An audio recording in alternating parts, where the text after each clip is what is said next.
Les particularités du site dans le projet, c'est justement le site.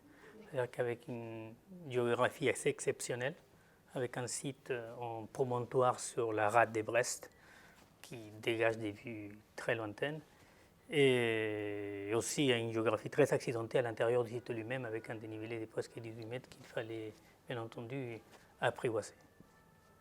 Oui, un des enjeux principaux, ça a été effectivement comment rendre praticable aisément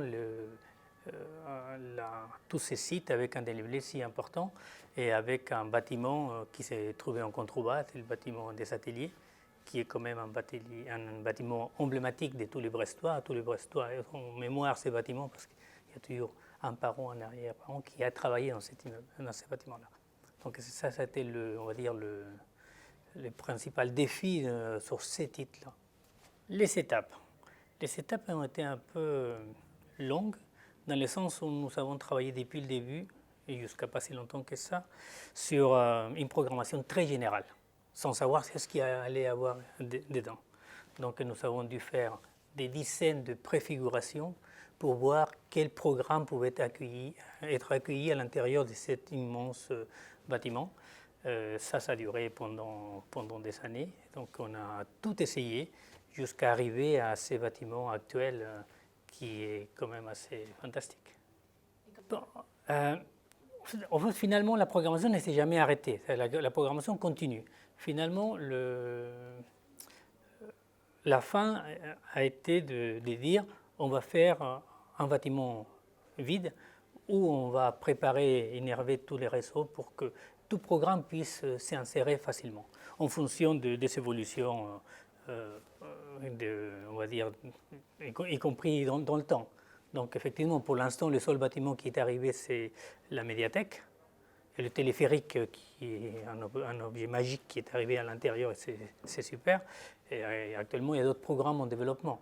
Mais tout ça, ça bouge encore. Il y a encore des appels d'offres pour savoir qu'est-ce qui va être mis dedans.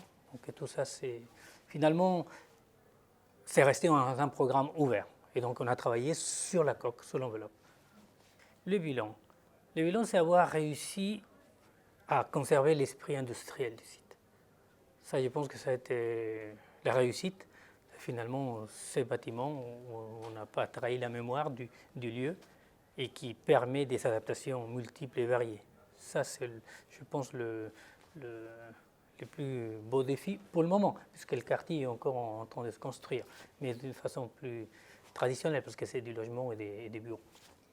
Nous avons conservé cet esprit industriel parce qu'on a pu conserver certains éléments patrimoniaux du bâtiment lui-même qu'on a restaurés, notamment les poteaux qui tiennent les structures, et parce qu'on a pu travailler avec intelligence avec le S10 de Brest, qui nous a permis de pouvoir travailler avec cette structure en la laissant dans l'état et en appliquant un sort de programme de sécurité un peu singulier.